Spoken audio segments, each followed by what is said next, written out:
Boleh bertanya, Pak Bro Petunjuk Langit. Bertanya tentang apa, Pak? Ini berbicara tentang keselamatan orang Muslim.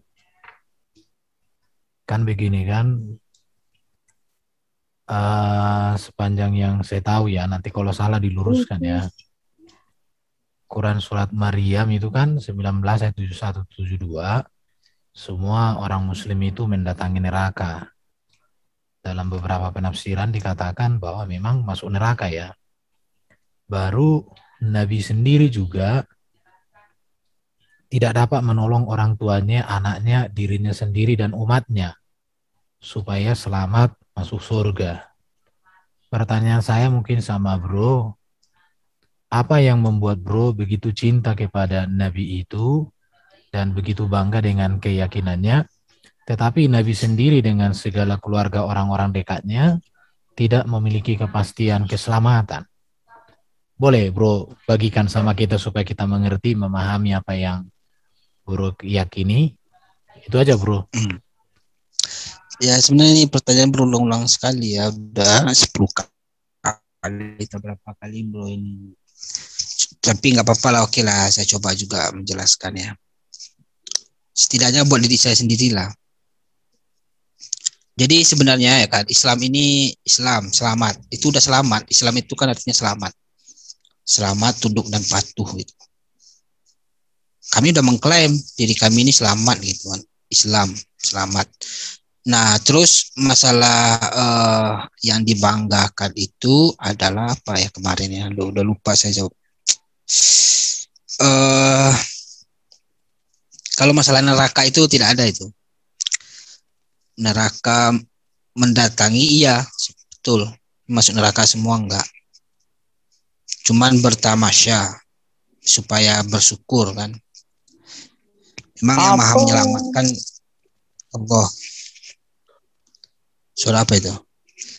Yang maha menyelamatkan tetap satu entitas, percaya pada satu entitas yang maha menyelamatkan, maha memberi, maha menciptakan gitu, maha memerintah atas segala sesuatu. Jadi memang dia yang menyelamatkan gitu kan, Siapa bro yang menyelamatkan? Allah. Tapi kan yang menjadi pertanyaan saya bro, Hmm. di dalam Muslim sendiri pun bahkan sang baginda pun dia pernah mengatakan aku tidak tahu apa yang terjadi dengan air hidupku kan begitu. Emang iya. Nah itu jadi ini menurut saya sesuatu hal yang menelisik lah pemikiran saya untuk saya mengerti sendiri. Baru kalau bro tadi mengatakan percaya kepada Allah yang Esa atau Allah yang menyelamatkan, menurut hemat saya semua agama mengklaim, bahkan agama-agama kepercayaan, agama-agama suku juga demikian. Mereka juga percaya kepada Allah pencipta, penyelamat, semuanya. Ya cuma kan penyatuannya kan di agama samawi. Yang Ah, lain itu banyak, itu adalah yang memberi apa sesembahan yang untuk memberi rezeki, ini namanya sesembahan yang menghancurkan, ini kan banyak. contoh agama Parmalim di Tanah Batak itu percaya kepada Dewata Mula Janina Bulun. Hanya satu itu. Tidak Berarti apa? kalau standarnya hanya percaya kepada Allah yang Esa, menurut saya kan ini terlalu umum gitu. Karena Nah, contoh itu tidak ya, contoh ini kan di dalam hadis Sahih Muslim nomor satu ya, Muslim satu volume satu nomor 162. Dikatakan seorang laki-laki bertanya kepada Rasulullah, di mana bapakku? Jawab Nabi, di neraka. Ketika orang itu berlalu, Nabi memanggilnya seraya berkata, sesungguhnya bapakku dan bapakmu di neraka. Menurut saya kalau seperti ini, bagaimana bro memahami hal ini untuk bisa ibaratnya bro sebagai seorang muslim untuk dibanggakan kan begitu. ya. Jadi gini ya, seseorang tidak bisa. Jadi ini esensinya itu diambil adalah seseorang itu tidak bisa menyelamatkan orang lain. Contoh lain, Nabi Nuh saja anak dan istrinya itu tak bisa dia menyelamatkan. Bapaknya si Nabi Ibrahim tidak bisa diselamatkan. Itulah kira-kira. Kalau dia tidak mengikut. Jadi kalau itu udah biasa, itu udah aneh bagi kami, itu umat Islam itu udah aneh. Yang bisa menyelamatkan adalah diri sendiri kan udah. Bapak tidak akan menanggung dosa anaknya dan anaknya tidak akan menanggung dosa bapaknya. Itu udah prinsip itu, udah mindset dalam Islam itu. Muhammad pun tidak akan pernah menyelamatkan kami jika kami tidak mau mengikuti jalan dia gitu. Kecuali kami mengikuti jalan dia, jalan beliau kan. Mengikuti apa instruksi-instruksi beliau, baru diselamatkan gitu, baru nanti diperhitungkan gitu kan. Nah, bukan begitu. Hal ini memang memunculkan pertanyaan terus ya. Ya, berarti itu kan bagi gini. Iya.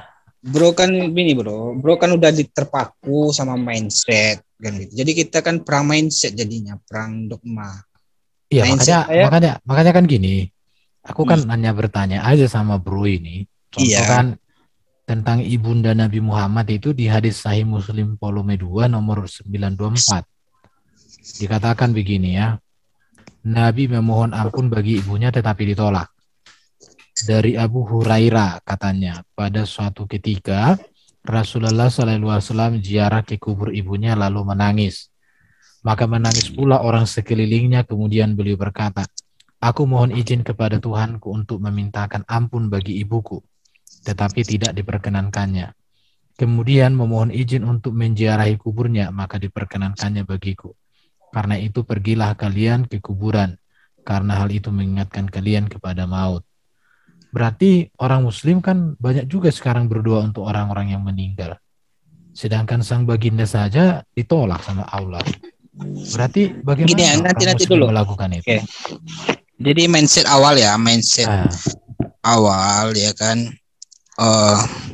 Kalau bro kan mindsetnya itu bro ingin diselamatkan gitu, ingin diselamatkan oleh orang lain selain Allah gitu. Kalau kami hanya Allah yang menyelamatkan kan gitu. Iya. Hanya Allah yang maha menyelamatkan. Aku kan gini kan bro. Yang lain kan. Masalahnya kan gini.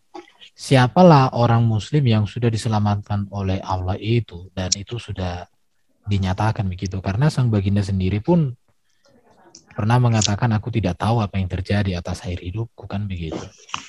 Ya, sebab gini ya, prerogatif bentar dulu. Prerogatif bagi kami, bagi mindset kami, prerogatif hak prerogatif surga itu Allah gitu. Jadi tidak bisa Pak bertanya wahai nabi atau nabi apapun lah, atau siapapun orang-orang suci. Itu paling dia bisa mengira-ngira saja, oke kalian selamat, itu contohnya. Apakah saya selamat? Itu bisa iya bisa tidak gitu. Sebab kita bertanya pada makhluk, pada siapa selain Allah gitu. Pada malaikat pun tidak bisa gitu. Wahai malaikat, katakanlah saya ketemu malaikat, apakah saya masuk surga malaikat? Iya, kamu masuk surga. Itu cuman malaikat itu bisa iya bisa tidak gitu. Tidak bisa, tidak ada hak prerogatif malaikat, jangankan manusia, jangankan yang lain kan gitu. Malaikat saja tidak ada prerogatifnya. Nah, itu mindset kami gitu. Jadi makanya di kami itu wajar-wajar saja, biasa saja gitu. Memang kalau ingin selamat ya dirimu sendiri gitu. Mau enggak kamu mengikuti petunjuk dari Tuhan kan gitu. Itu prinsipnya.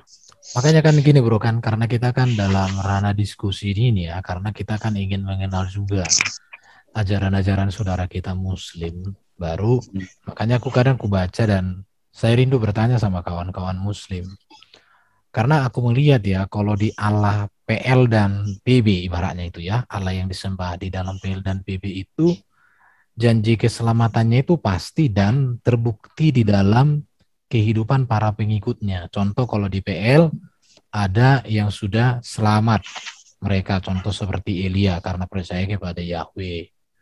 Dan para nabi-nabi lain itu memiliki kepastian. Dan mereka juga ketika memberitakan itu kan, semua yang mereka beritakan itu pasti dan dibuktikan dalam apanya? Dalam realita hidup. Tetapi di dalam muslim ini saya belum menemukan contoh di dalam Quran surat Al-Haqq 46:9 dikatakan begini. Nabi tidak mengetahui apa yang akan terjadi terhadap dirinya dan pengikutnya. Katakanlah, aku bukanlah rasul yang pertama di antara rasul-rasul, dan aku tidak mengetahui apa yang akan diperbuat terhadapku dan tidak pula terhadapmu. Aku tidak lain hanyalah mengikut apa yang diwahyukan kepadaku, dan aku tidak lain hanyalah seorang pemberi peringatan yang menjelaskan. Sementara kan di satu sisi bro, ya ini pertanyaan-pertanyaan lah ya. Di satu sisi Quran ini kan wahyu yang datang dari Allah, bahkan Quran ini kan sudah tertulis. Pernah saya tanya sama Tristan, yang pertama kali Allah ciptakan itu pena. Untuk apa menuliskan Quran? Sebenarnya Quran ini kan desainnya sudah sempurna, tetapi saya bertanya kesempurnaan yang bagaimanakah yang disempurnakan Quran ini tentang keselamatan? Karena sang baginda sendiri belum ada kepastian, kan begitu bro? Jadi gini ya, memang betul kata Rasulullah. Rasulullah itu apa ya, manusia biasa gitu. Jadi saya pun manusia biasa gitu. Apalagi dia juga gitu. Nah, kelebihannya apa? Kelebihannya memang dia diutusan kan gitu. Nah, memang saya tidak tahu apa yang akan terjadi pada saya esok hari. Saya tidak tahu. Jangankan esok hari, sejam lagi, 1 detik berikutnya itu saya tidak tahu gitu. Saya bisa saja terjadi di luar apa yang saya pikirkan kan gitu. Ya itu maksudnya bro, bukan berarti dia yang itu. Jadi dia dijelaskan di situ kan. Saya aja membacanya, saya nggak lihat itu hadisnya kan. Saya nggak lihat hadisnya. Saya bisa nangkap itu. Memang betul. Seorang nabi dan rasul itu, jangankan seorang nabi, manusia biasa atau siapapun tidak akan bisa menentukan hari esok gitu. Siapapun dia gitu. Malaikat pun tidak bisa gitu. Itulah pemahaman kami gitu. Karena kan kalau tadi aku udah bacakan ayah Nabi, ibu Nabi, sekarang anak Nabi sendiri. Ini tertulis di hadis Sahih Bukhari volume 3 nomor 1261 dan hadis Sahih Muslim volume 1 nomor 164. Katakan gini ya. Dari hadis Sahih Bukhari aku baca di buku ini. Hai Fatimah putri Muhammad, mintalah kepadaku harta sebab saya tidak dapat menolongmu sedikit pun dari siksa Tuhan kelak. Baru kalau di Sahih Muslim, hai Fatimah putri Muhammad, aku tidak kuasa apa-apa untuk membelamu sekalian di hadapan Allah kelak. Karena itu, kecuali sedikit harta yang kumiliki, mintalah kepadaku jikalau kamu membutuhkan. Jadi, yang saya berpikir begini, sejauh mana sih peran baginda ini terhadap keselamatan Muslim kalau beliau sendiri pun tidak bisa memastikan keselamatannya dan orang-orang yang sangat terdekat dengan dirinya. Hal ini sedikit ya, ini pemikiran saya, sangat berbeda sekali dengan pribadi Yesus sendiri yang membuktikan keselamatannya dan mengajarkan keselamatannya, dan itu juga dibuktikan oleh para pengikutnya. Karena pengikut Yesus kalau di buku sejarah ada kok yang diangkat hidup-hidup seperti Maria dan lain sebagainya, mengalami kebangkitan. Ini mungkin jadi gini bro, gini ya. Iya. Dasar iman kami itu hanyalah Allah dan petunjuk-petunjuk Allah gitu. Apa yang diperintahkan Allah, apa petunjuk-petunjuk Allah, itulah yang kami berusaha lah gitu kan, berusaha kami lakukan gitu. Meskipun kadang-kadang ya seperti saya pribadi ya kadang lalai juga kan gitu. Nah, adapun kami tidak tergantung dengan apapun gitu. Maksudnya mau Muhammad itu istilahnya mau para nabi itu mati. Kalau bro kan iman bro itu kan Yesus itu harus mati kan gitu. Kalau nggak mati udah rusak iman bro jadinya. Kami nggak ada. Yesus harus taat, bukan harus mati. Oke lah, terserah kan. Itu bagus. Jadi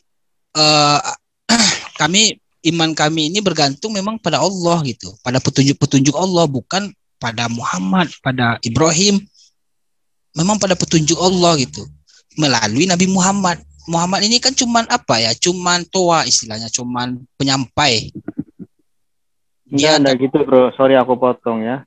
Jadi konsep keselamatan dalam Islam itu kan adanya keharusan orang itu memeluk agama Islam ya.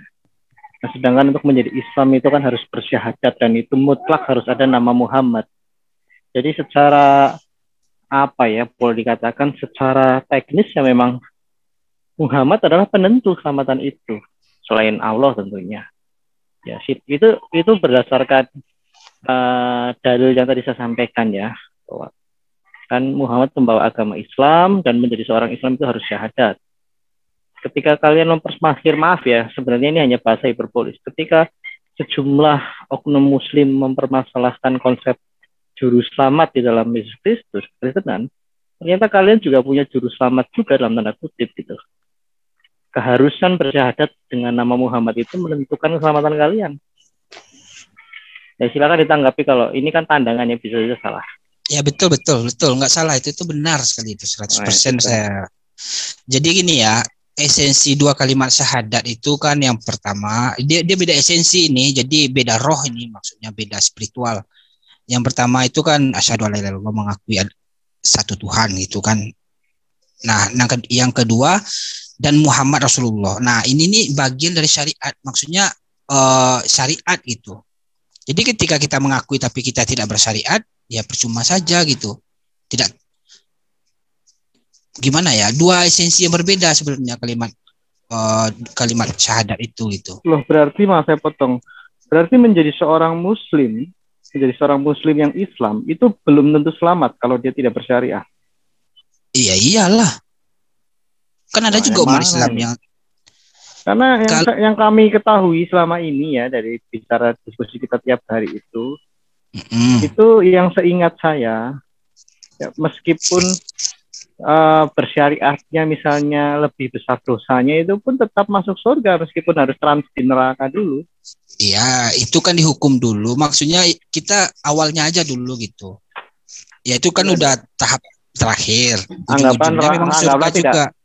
Oh ya, berarti intinya kan tetap mendapatkan surga gitu kan? Ya, ujung-ujungnya betul.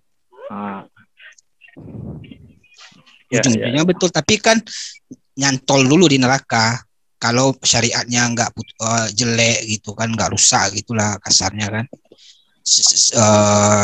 Berbuat dosa juga gitu. Ya nyantol lah di neraka kan gitu.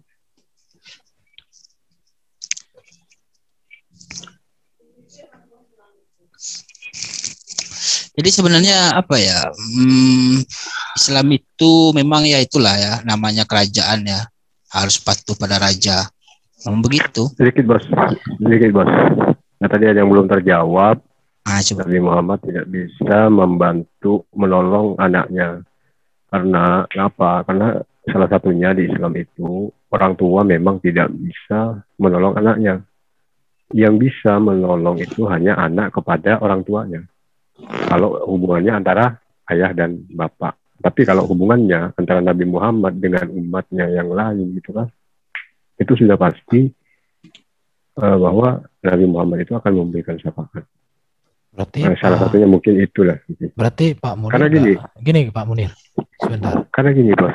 Ya. Misalkan Fatimah sama Nabi Muhammad kan ada hubungan keluarganya gitu kan, antara ayah dan anak. Sedangkan di Islam itu jelas bahwa orang tua itu tidak bisa menolong anaknya. Kalau bisa ya Pak Munir, anak juga tidak bisa menolong orang tua, Pak. Kenapa? Bisa. Karena ayah Nabi pun dikatakan dalam hadis Sahih Muslim volume 1 nomor 162, dikatakan di sini bahasa Arabnya apa? Bahasa Arabnya gak usah aku baca ya, nanti kalian terkesima dengan bahasa Arab saya. Seorang laki-laki bertanya kepada Rasulullah, "Di mana bapakku?" Jawab Nabi, "Di neraka." Ketika orang itu berlalu, Nabi memanggilnya seraya berkata, "Sesungguhnya bapakku dan bapakmu di neraka." Baru tentang ibunda Muhammad, dikatakan di sini ibunda ya, ibu dari baginda Nabi itu, Nabi memohonkan ampun bagi ibunya tetapi ditolak. Ini tertulis dalam hadis Sahih Muslim volume 2 nomor 924, dikatakan dari Abu Hurairah, katanya pada suatu ketika Rasulullah SAW ziarah ke kubur ibunya lalu menangis. Maka menangis pula orang sekelilingnya. Kemudian beliau berkata, "Aku mohon izin kepada Tuhanku untuk memintakan ampun bagi ibuku, tetapi tidak diperkenankannya. Kemudian memohon izin untuk menziarahi kuburnya, maka diperkenankannya bagiku. Karena itu, pergilah kalian ke kuburan, karena hal itu mengingatkan kalian kepada maut." Jadi Pak Munir tidak konsisten, karena baginda pun terhadap ibunya tidak bisa didoakan memohon ampunnya, dan demikian juga dengan ada dua jawaban. Nah, di situ. Yang pertama jawaban saya yang disebut bapak di situ bukan merujuk kepada ayah kandung, Jadi bisa jadi di situ adalah kata para ulama adalah merujuk kepada pamannya, Tapi di sini, Abu Abdul tapi Muthalib. tapi tertulis di sini sesungguhnya bapakku dan bapakmu. Iya, karena dia Nabi Oh, itu berarti memanggil bapak kepada, nah, pamannya ya ada bapaknya gitu. dalilnya gini, dalilnya Allah tidak akan mengajak orang yang suatu kaum apabila kaum tersebut belum diutus seorang rasul. Nah, waktu itu, Berarti kalau Pak Munir bilang waktu itu bapakku itu, sebelum Nabi Muhammad jadi rasul, sebelum semasih orang tuanya hidup, itu belum diutus Nabi di situ. Jadi Allah tidak akan mengazab ibunya Nabi Muhammad. Gitu. Lanjut Bang Langit. baru kan yang aku bertanya lagi kan, kalau contoh di sini di Quran surah Al-Kahf tadi saya sudah katakan, Nabi tidak mengetahui apa yang akan terjadi terhadap dirinya dan pengikutnya. Katakanlah, aku bukanlah rasul yang pertama di antara rasul-rasul dan aku tidak mengetahui apa yang akan diperbuat terhadapku dan tidak pula terhadapmu. Aku tidak lain hanyalah mengikuti apa yang diwahyukan kepadaku dan aku tidak lain hanyalah seorang pemberi peringatan dan menjelaskan. Berkaitan dengan pernyataan, berkaitan dengan pernyataan Bro Edo tadi, di Muslim, nama baginda itu kan satu paket dengan di dalam syahadat dengan Allah itu sendiri. Berarti sejauh mana peran daripada syahadat di dalam melalui nama baginda ini dalam keselamatan? Toh dia sendiri belum bisa untuk menentukan bagaimana akhir hidupnya, kira-kira begitu. Gimana Pak Munir? Oke, jadi gini ya. Jadi memang bukan cuma syahadat ya. Di surat Al-Fat itu di ayat 13 dikatakan barang siapa tidak beriman kepada Allah dan Rasul-Nya, nah itu atas dan seterusnya akan menyediakan neraka. Bahkan di ayat 17-nya lagi, ya di ayat 17 yang bagian tengah ini ya, barang siapa taat kepada Allah dan Rasul-Nya, dia akan memasukkannya ke dalam surga. Jadi bukan hanya syahadat, masalah surga dan neraka pun bergantung kepada Allah dan Rasul-Nya. Itu silakan ditanggapi. Ya. Jadi gini ya, taat kepada Allah dan Rasul-Nya itu satu paket dan dua esensi yang berbeda. Gitu. Taat pada Rasul sudah pasti taat pada Allah. Tapi taat pada Allah belum tentu mereka itu taat pada Rasul kan gitu. Artinya dia percaya adanya Allah segala macam, tapi dia nggak taat pada Rasul gitu. Kan ada juga. Jadi makanya taat kepada Rasul sudah pasti taat kepada Allah, itu udah otomatis auto Allah itu.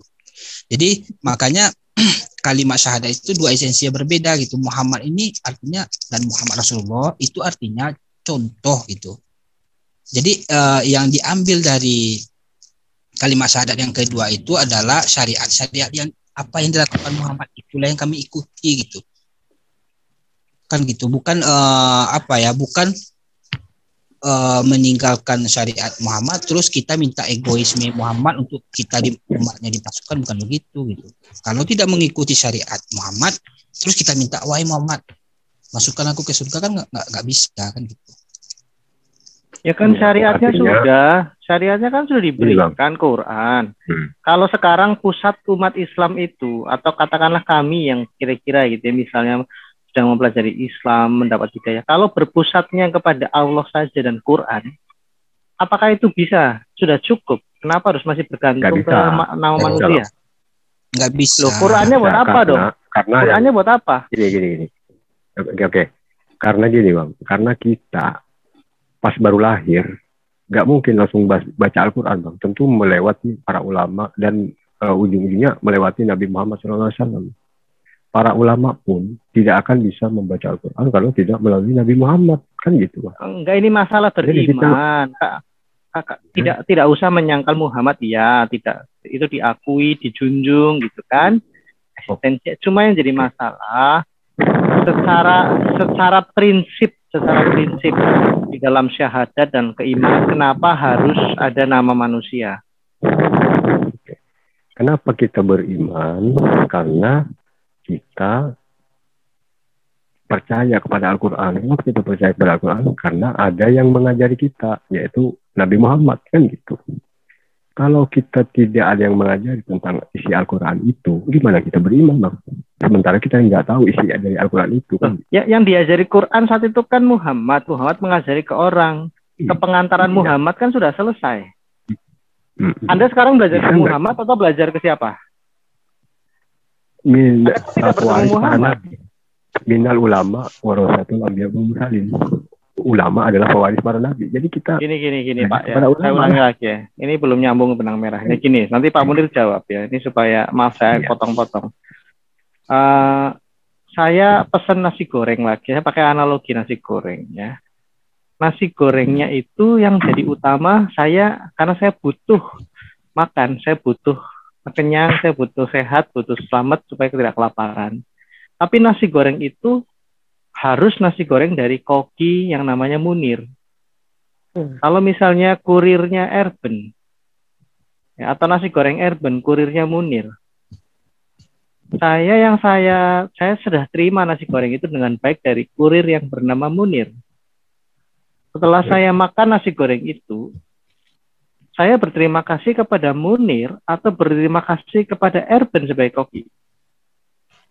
Kan berterima kasih kepada Erben sebagai koki, ya, kan? Ya, oke.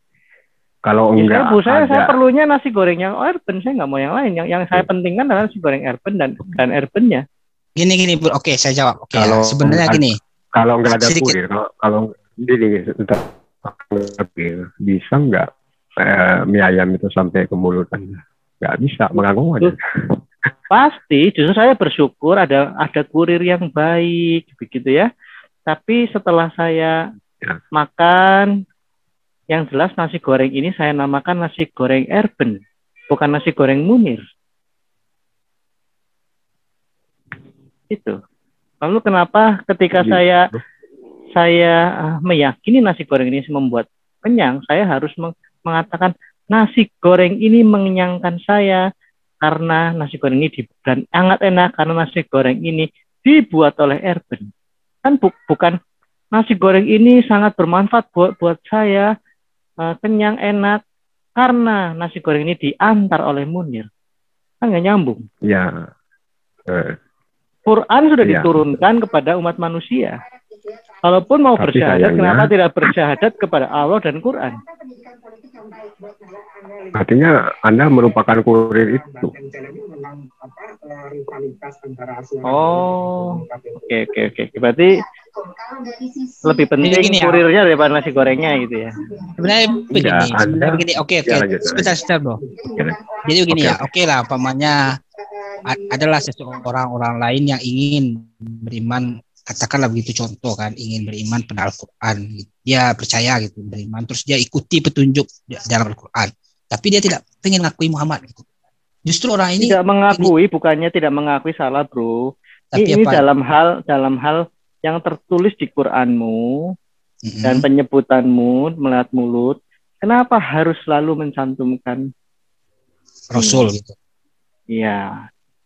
Kalau dibandingkan ya, kurang besar apa sih Musa kenabiannya? Dia sangat dihormati dan dijunjung tinggi oleh umat Israel dan orang Kristen. Tapi apakah syahadatnya Yahudi dengan syahadatnya Kristen itu menyandingkan Allah Bapa itu dengan Musa? Nggak ada, bro. Nggak boleh itu. Itu menyekutukan namanya. Ya, seorang pun sampai kepada Bapak kalau dia melihat aku itu apa? Nah, kita bicara syahadat dulu, jangan bicara ribuan ayat Alkitab. Syahadat Kristen tidak seperti itu. Syahadat yang pertama Kristen itu kami percaya hanya sepeda, Pak. Tidak ada kata dan setelah nama Allah Bapa, Pak. Tunggal. Kami percaya kepada satu Allah, yaitu Bapa pencipta langit bumi, yang menciptakan bumi segala isinya, baik yang tidak kelihatan, yang kelihatan atau tidak kelihatan, dan seterusnya. Jelas Allah yang esa. Jelas salah, bro, kalau kita melupakan Nabi Muhammad. Kenapa? Karena Nabi Muhammad. Saya bilang tidak melupakan, kenapa harus ada keharusan? Loh, yang bilang harus dong. Ini bukan masalah lupa melupakan. Pak, ini bukan masalah lupa melupakan. Ini masalah kenapa harus ada kewajiban menjadi seorang Islam harus menyebutkan nama perantara itu. Oke, karena Nabi Muhammad adalah orang manusia pertama yang mengajarkan Islam. Kalau nggak ada Nabi Muhammad, nggak ada Islam. Adam kan beragama Islam. Emangnya Adam diutus untuk semua bangsa manusia membawa Al-Quran? Pak Munir bukan keturunan Adam. Iya, kan Adam tidak diutus untuk seluruh manusia. Gini Pak, bro. Lanjut. Di sini ya, ini maaf ya, ini saya coba sedikit ya. Prinsip pertama itu kalau di Yohanes 17 ayat 8 ini, mohon maaf ya. Nah, itu syahadat bagi kami itu. Anggaplah Yohanes 17 itu ayat salah. 8. Anggaplah sekarang buktikan kesempurnaan wahyu Anda, bro. Ketauhidan di dalam Islam. Seberapa tauhid? Ya, seberapa tauhid? Kalau bicara tauhid itu Yahudi tuh. Allah yang esa, nggak ada atribut ini itu, nggak ada embel-embel Musa, nggak ada embel-embel Abraham, ini nggak ada. Shema Yisrael Adonai, Elohino Adonai Ehad. Dulu. Yang syahadat tadi udah clear apa belum ini? Ya belum clear. Kenapa harus kena? Iya, kan yang gini, kan sistematikanya jelas tadi saya sudah urutkan. Keselamatan surga itu hanya untuk Islam, orang yang beragama Islam. Itu jelas dalilnya saya bisa berikan, dan Anda tadi mengatakan ya 100% betul.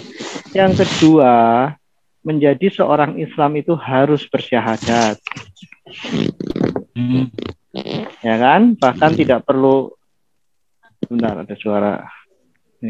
Bahkan tidak perlu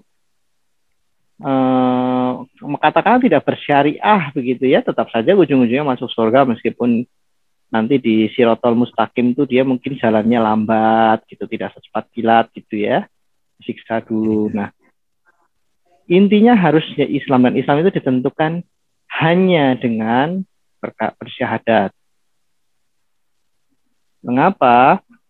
Syahadat itu mutlak harus ada nama manusia. Berarti keharusan pengantara itu, juru pengantar gitu ya, atau juru pengantar yang menentukan ya tentang keselamatan alias juru selamat itu Muhammad dong. Ya, tapi kan nggak disembah, bos. Ya, diiyakan dulu, jangan ngomong sembah menyembahnya. Iya. Tapi Muhammad adalah yang juru disebut selamat. tauhid itu kalau Ya, juru selamat. juru selamat lah. Nah, ya sudah, kalian berdua sudah mengiyakan ya. Yang lain silakan lah elaborasi. Yang penting saya sudah tahu poinnya bahwa Muhammad itu juru selamat ya. Dari pernyataannya Bro mengatakan bahwa Nabi Muhammad juru selamat. Memang kalau petunjuk secara selamat. Iya. Kalau dikatakan Nabi itu, bahkan dikatakan ini di Quran surat Al-Ahqaf 2856 di situ. Ada yang bisa share-kah, Bro? Ya, bisa. Surat berapa? Surat 28 ayat 56. Aku baca di buku ini. Di sini dikatakan Nabi besar Muhammad SAW tidak dapat memberi petunjuk kepada orang-orang yang dikasihi. Sesungguhnya kamu Muhammad tidak dapat memberi petunjuk kepada orang yang kamu kasihi. Tetapi hanya Allah yang memberi petunjuk siapa yang dikehendakinya. Dan dia lebih mengetahui orang yang menerima petunjuk. 28 ayat 56. Nah itu. Aku baca dari buku orang hebat ini. 56. Jangan bilang itu hanya petunjuk ya, Bro. Video. Nah, 56.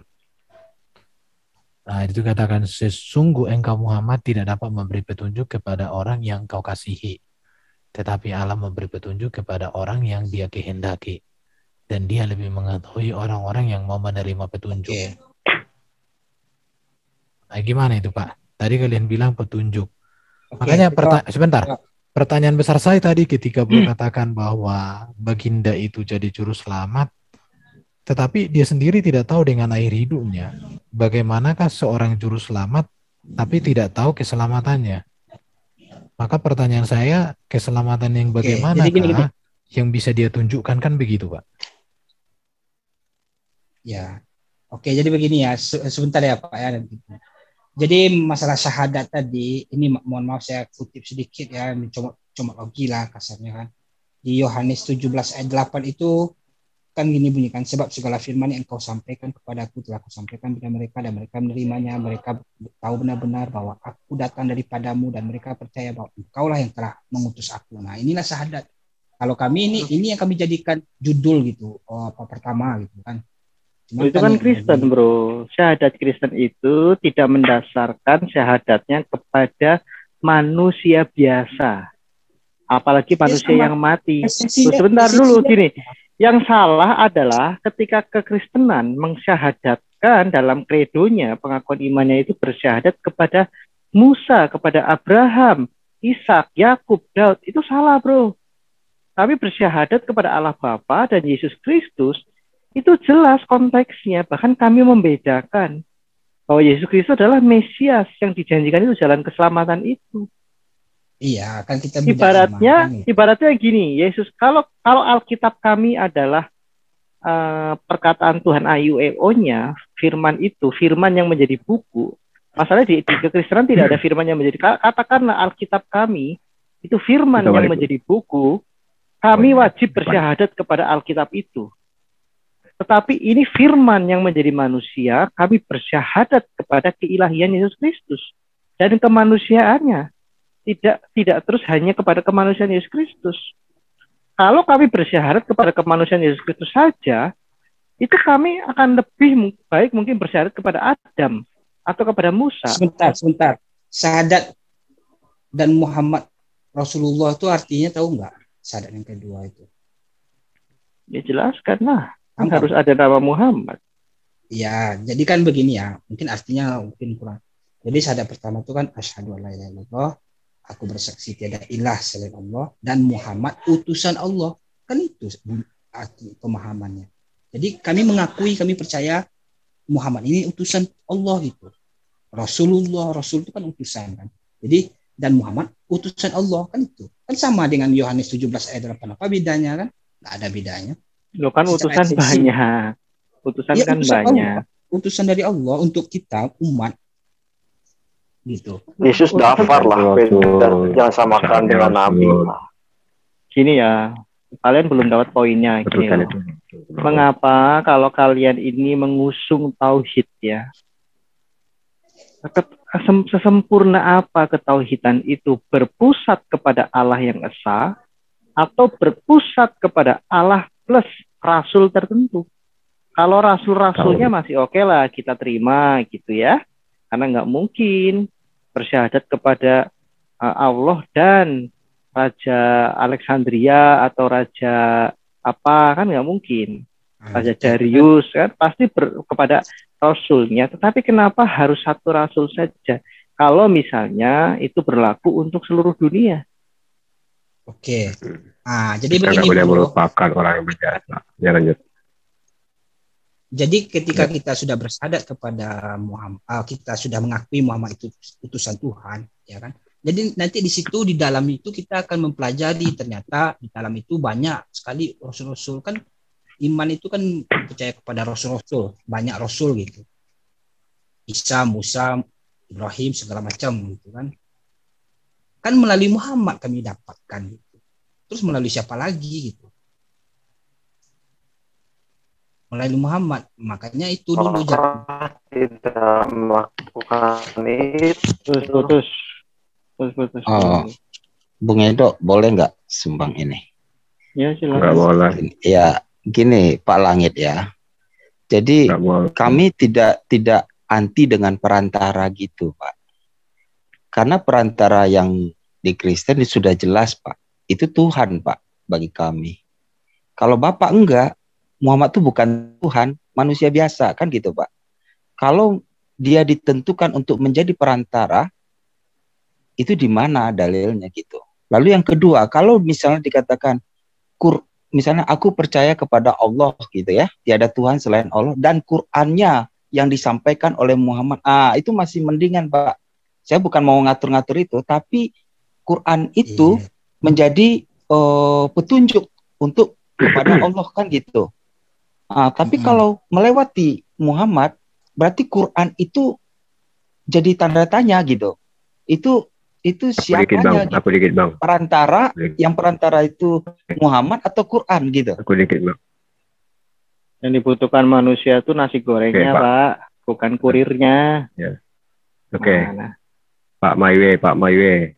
Oke, aku tanya sama Anda percaya nggak bahwa Yesus Tuhan, terus Paulus adalah Rasulnya?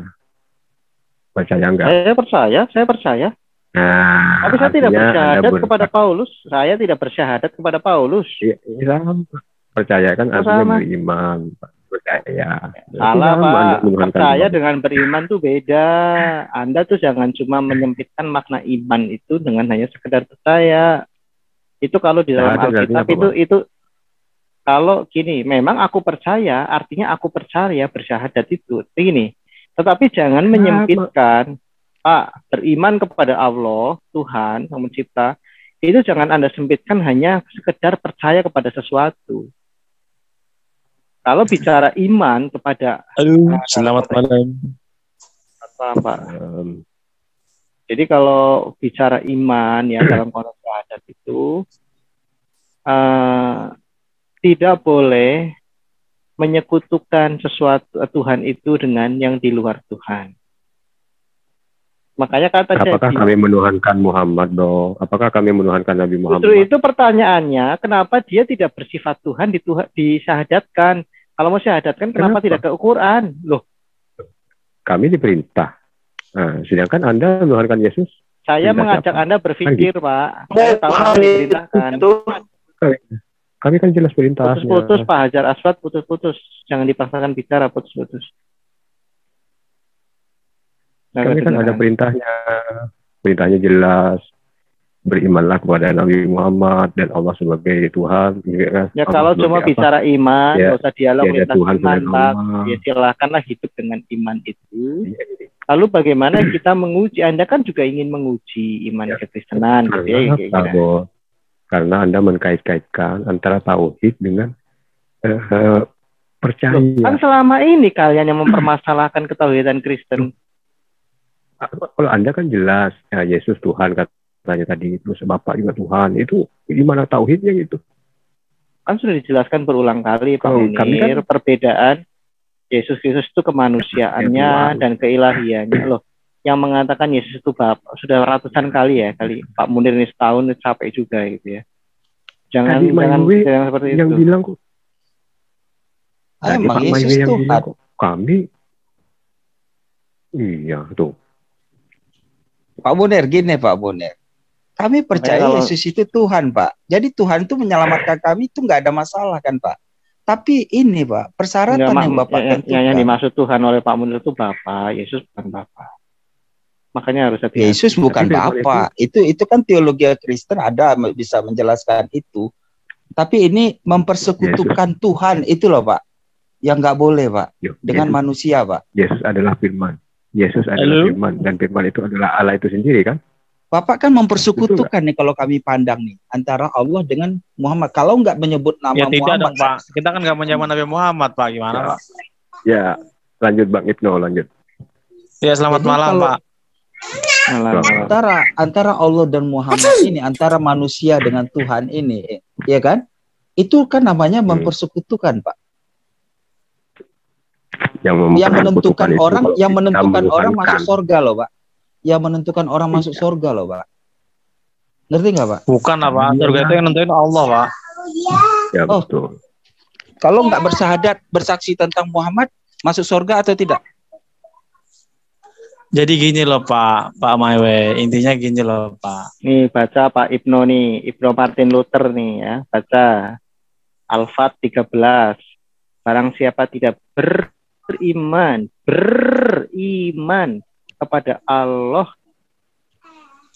dan keadaan dan Rasulnya, maka sesungguhnya kami telah menyediakan untuk orang-orang kafir itu neraka. Ayat 17 ya, neraka ditentukan itu oleh dua oknum itu. Ayat 17 yang tengah ini ya. Anda salah. Barang siapa taat kepada Allah, salah baca atau salah Quran? Bukan, Pak. Gini loh, barang siapa taat kepada Allah dan Rasulnya.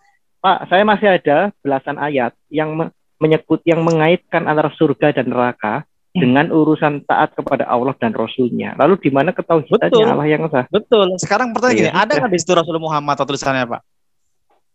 Loh, ini Rasul siapa? Karena teman-teman Anda ini Rasul ini Muhammad kok. Anda beda sendiri. Justru Pak. Setiap umat itu ada rasulnya, Pak, ada utusannya. Coba saya jelaskan. Islam ini untuk Anda. Islam ini untuk Arab atau untuk Anda orang Indonesia? Untuk semua manusia dunia, Pak.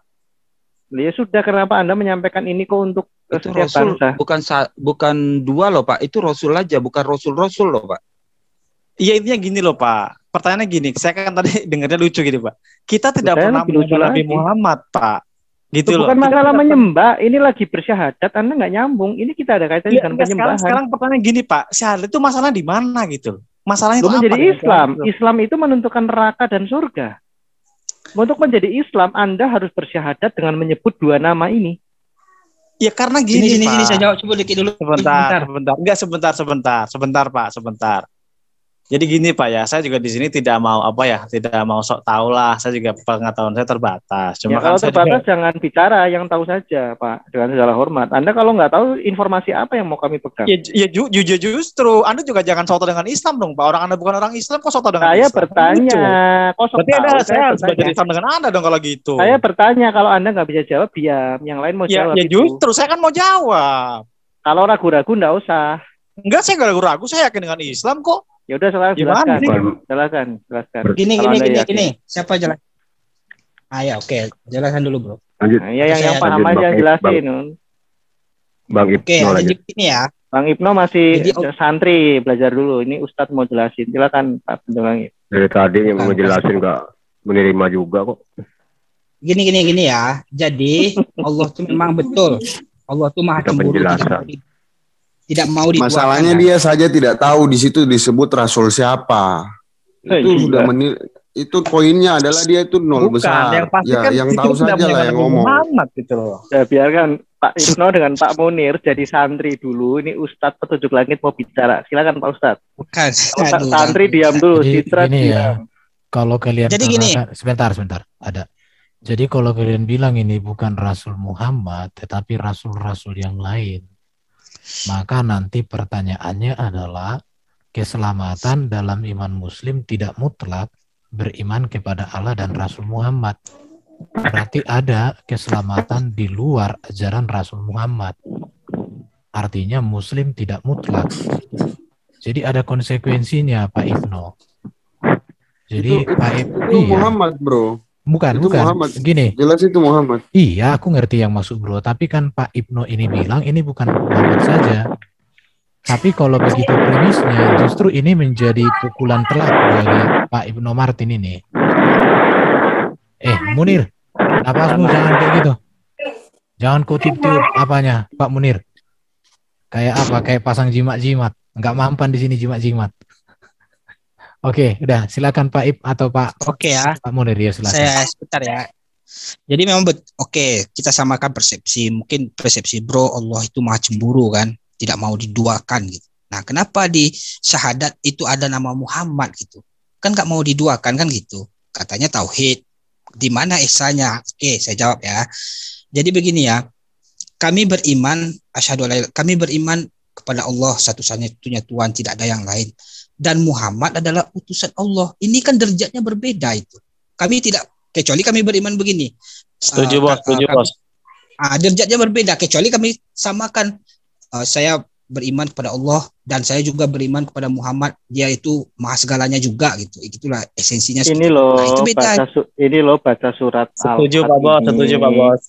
Ini loh baca surat Al-Fat ya, urusan surga dan neraka ditentukan oleh beriman dan taat. Ayat 17.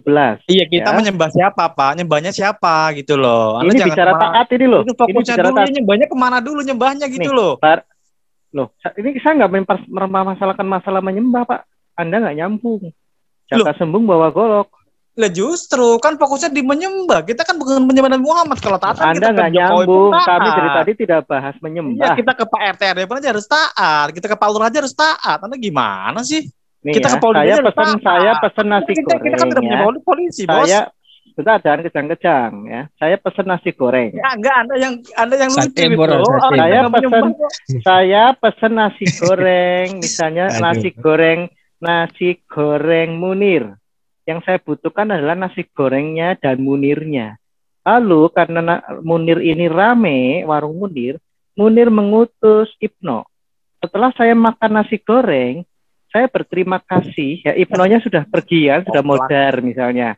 Ya koplak gitu, dasku. Nah, ketika Ibnu sudah modar, sudah mampus, saya makan nasi gorengnya dan saya bersyukur kepada Munir atau nasi gorengnya atau kepada Imam. Menyembahnya di mana? Patuh sama politik. Saya lagi bicara makan nasi goreng. Kalau Qur'annya sudah diterima, kenapa saya tidak beriman kepada Qur'an yang firman Allah itu dan Allah?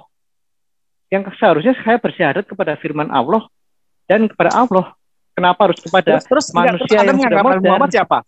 Enggak, terus Anda menganggap Nabi Muhammad siapa? Nah, menurutmu Nabi Muhammad manusia atau manusia super? Enggak, justru Al-Quran yang pertama mengemukakan siapa? Saya nanya. Kan Qurannya sudah nyampe. Kenapa mempermasalahkan kurirnya? Saya nanya ke Anda. Yang mengemukakan Al-Quran pertama kali siapa gunanya? Saya nanya ke Anda. Oke, saya jawab ya. Saya jawab. Al-Quran yang mengemukakan siapa? Saya nanya ke Anda. Muhammad lewat. Ya justru kenapa Anda nggak sepakat dengan Muhammad? Kenapa gitu loh? Kenapa gitu? Masalahnya apa gitu? Lebih penting Qurannya atau Muhammadnya? Ya dua-duanya lah, gimana? Orang Al-Quran pertama yang mengemukakan Nabi Muhammad, kok Anda nggak suka dengan Nabi Muhammad? Jibrilnya gitu loh. Kan ada 3 oknum. Allah, Jibril, dan Muhammad. Iya, enggak, aku nanya, kenapa Anda tidak suka dengan Nabi Muhammad? Tuh masalahnya itu apa gitu? Saya bukan tidak suka. Gitu?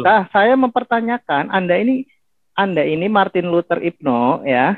Martin Luther dari Solo. Anda ini tidak nyambung. Kami lagi mempermasalahkan. Bukan masalahnya. Mengapa menjadi seorang Islam itu? Clear di situ kita tidak menyembah Nabi Muhammad. Clear di situ gitu loh. Kata sebelum bahwa saya tidak ngomong masalah menyembah. Di sini kita bertanya sejauh mana sih peran baginda Nabi itu dalam konteks keselamatan Muslim? Mengapa nama baginda Nabi itu harus melekat di dalam kalimat syahadat? Sebentar dulu, kau belajar mendengar supaya kau paham. Kamu sudah berkumis tapi masih anak-anak kan nggak bagus. Nah, jadi gini, 2 kawanmu tadi mengatakan bahwa Muhammad itu juru selamat juga.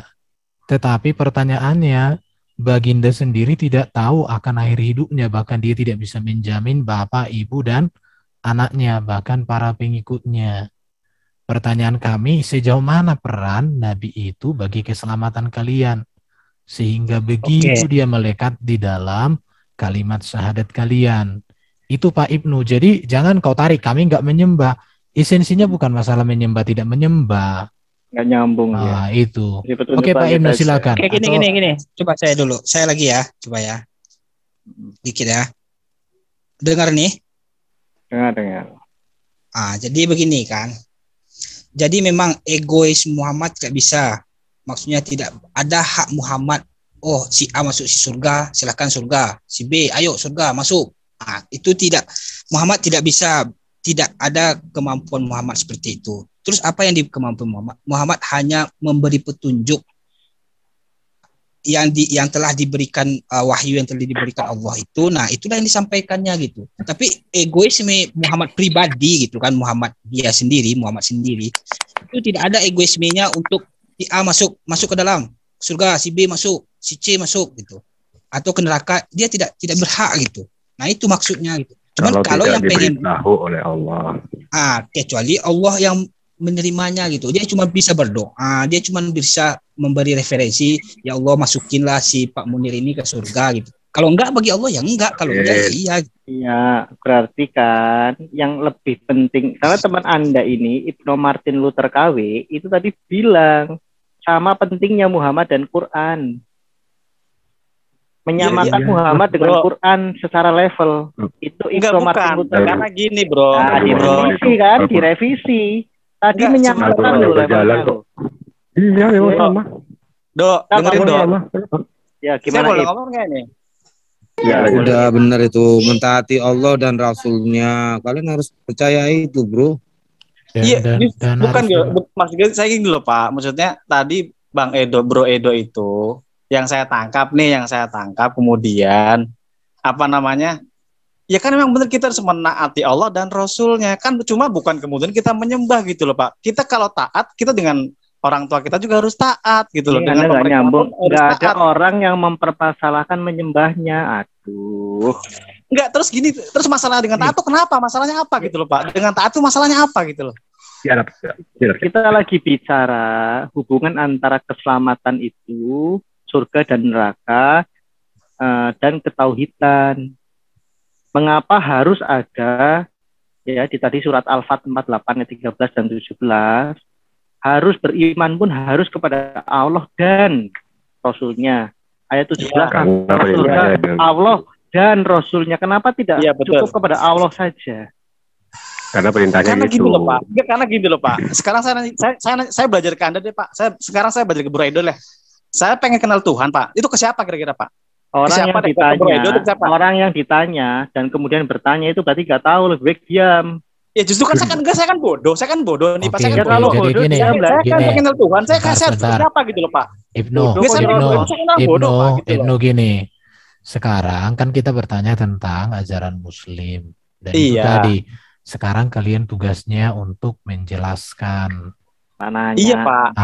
Justru iya berarti gini ya. Berarti itulah pemahaman kalian gitu aja. Jadi nggak usah aku tanya. Dengar dulu aku. Makanya aku bilang kamu sudah berkumis tapi masih anak TK. Ya justru jadi, makanya kau diam supaya kumismu itu ada artinya. Iya, makanya kan saya mau belajar sama Anda gitu loh. Nanti kalau kamu diam dulu kau. Payah juga si kawan ini. Jadi gini, kalau kalian memang tidak bisa lagi menjelaskan, itulah iman kalian, kami terima. Nggak ada pemaksaan di sini. Jadi udah, topik ini sudah selesai. Ya itulah iman Muslim tentang keselamatannya, tentang nabinya. Tauhid itu intinya tauhid itu harus ada nama manusia. Enggak putus-putus. Intinya tauhid itu harus ada nama manusia ya. Sedang kalau kita bandingkan dengan tauhid Yahudi dan tauhid Kristen, tidak boleh menyandingkan Yodhevave itu dengan manusia. Putus Bang, putus. Internetmu bro di sini bagus suaranya bro. Ya bagus. Iya. Atau mungkin hatimu sedang terguncang ini. Terguncang. Oke. Jadi saya pikir Bro Edo, pertanyaan kita mungkin sudah cukup dulu untuk Muslim. Terima kasih. Petunjuk langit mau jelasin. Oh ya, ada petunjuk langit harus mau sampaikan, Bro. Ya ada ilmunya. Ya. Jadi esensi dari ketauhidan itu adalah mengesahkan Allah ya, segalanya adalah Allah. Juru selamat, maksudnya juru selamat itu saya seralat dikit ya, yang menyelamatkan itu hanya Allah. Terus yang memberi petunjuk Allah. Nah, kenapa ada manusia itu kan nanti pemahamannya beda, esensinya berbeda. Kita bisa aja gitu kan menyatakan asyhadu alla ilaha illallah wa Muhammad Rasulullah wa Isa Rasulullah. Siapa lagi wa Musa Rasulullah gitu, enggak ada masalah.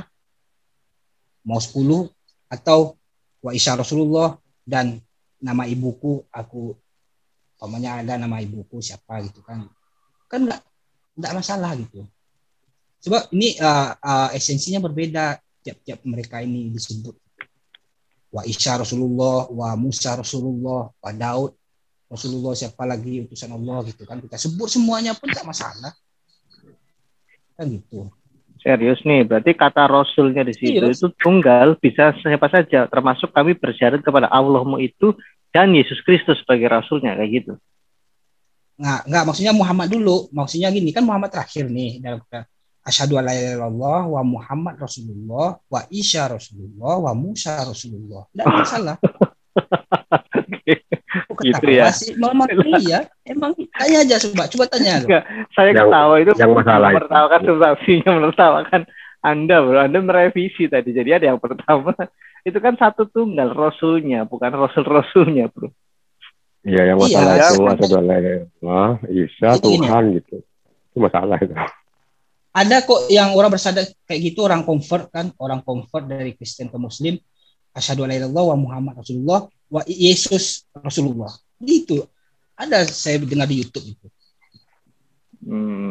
Itu as-sunnah atau Bidat jangan bidat, bro. Bukan bidat, memang betul. Itu kan betul itu Rasul. Emang apa yang salah gitu? Kan harusnya itu, bro, yang penutup itu yang paling buntut, paling terakhir disebutin. Yang pertama itu wa Adam Rasulullah gitu loh, wa Ibrahim Rasulullah.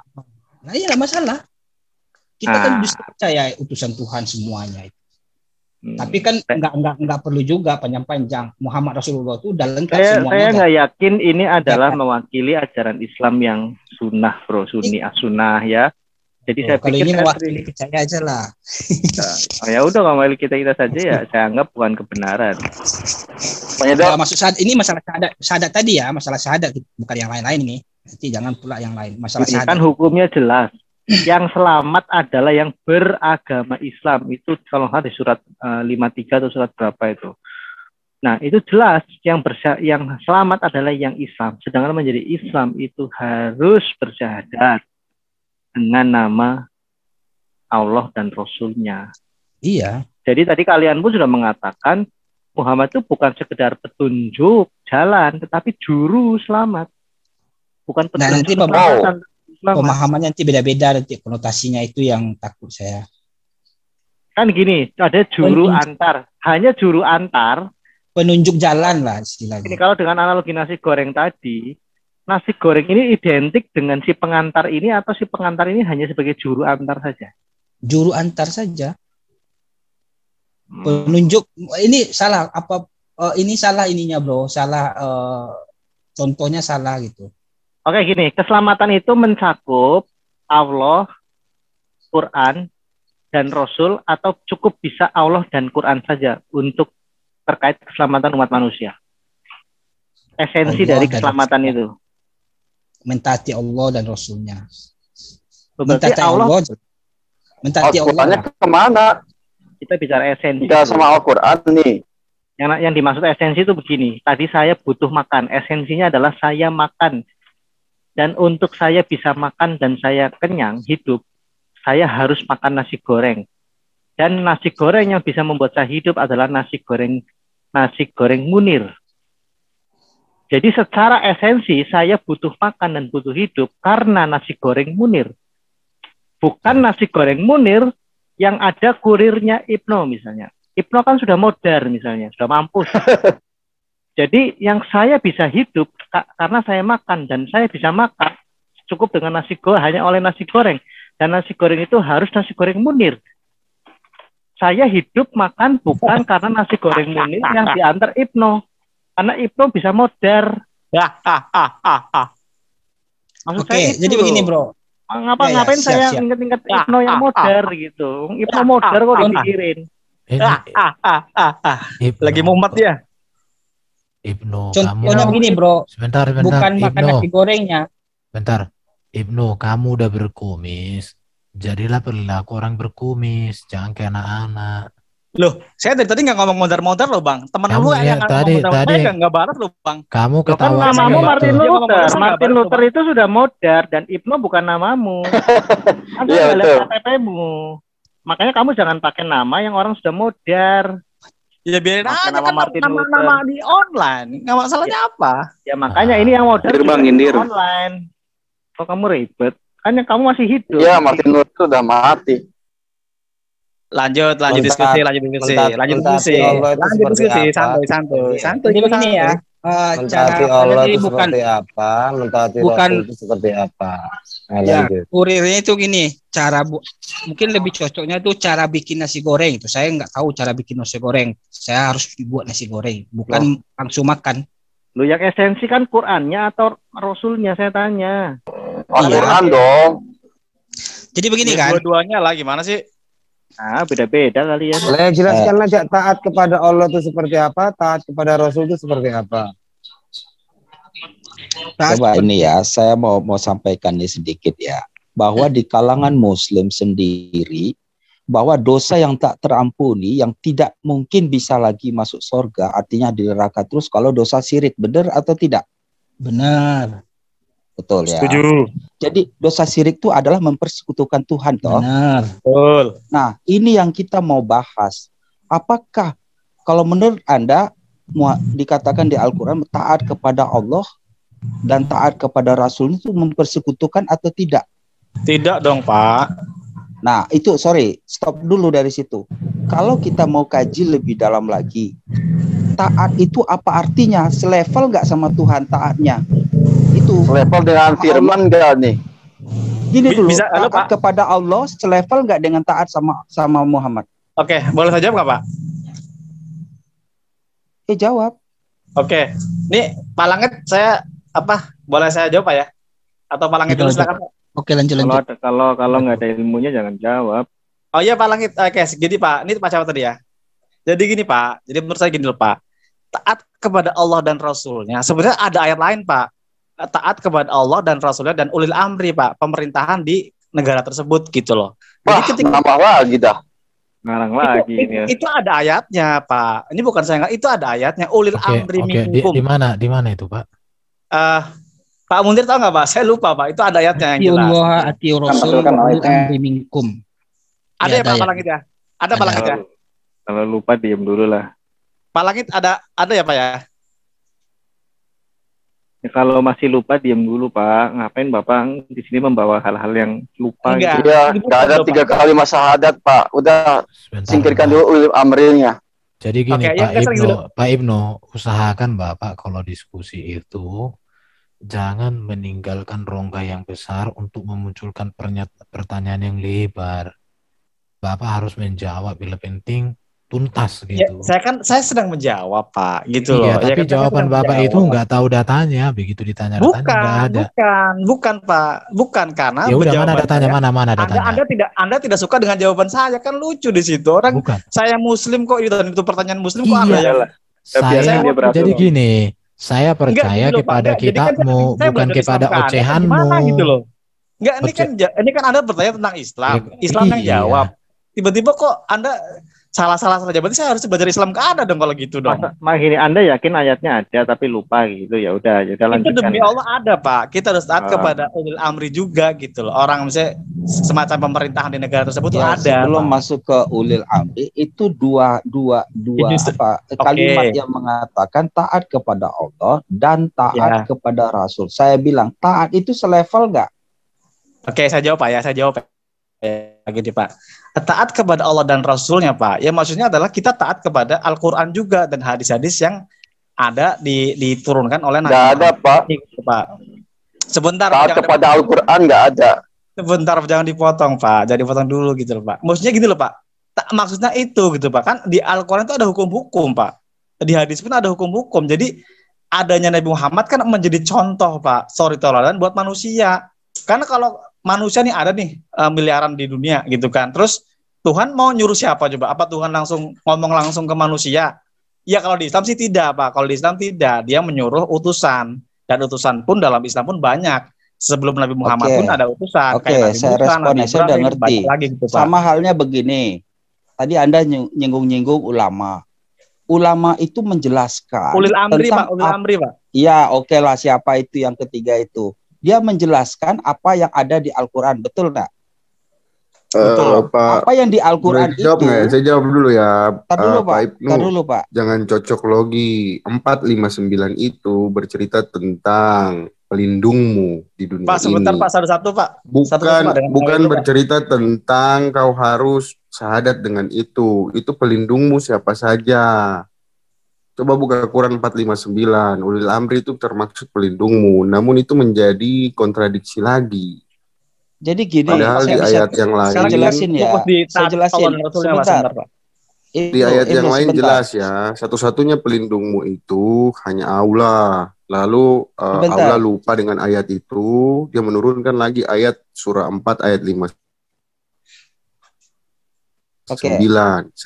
Pelindungmu bukan hanya Allah, namun Rasul dan ulil amri, seperti itu.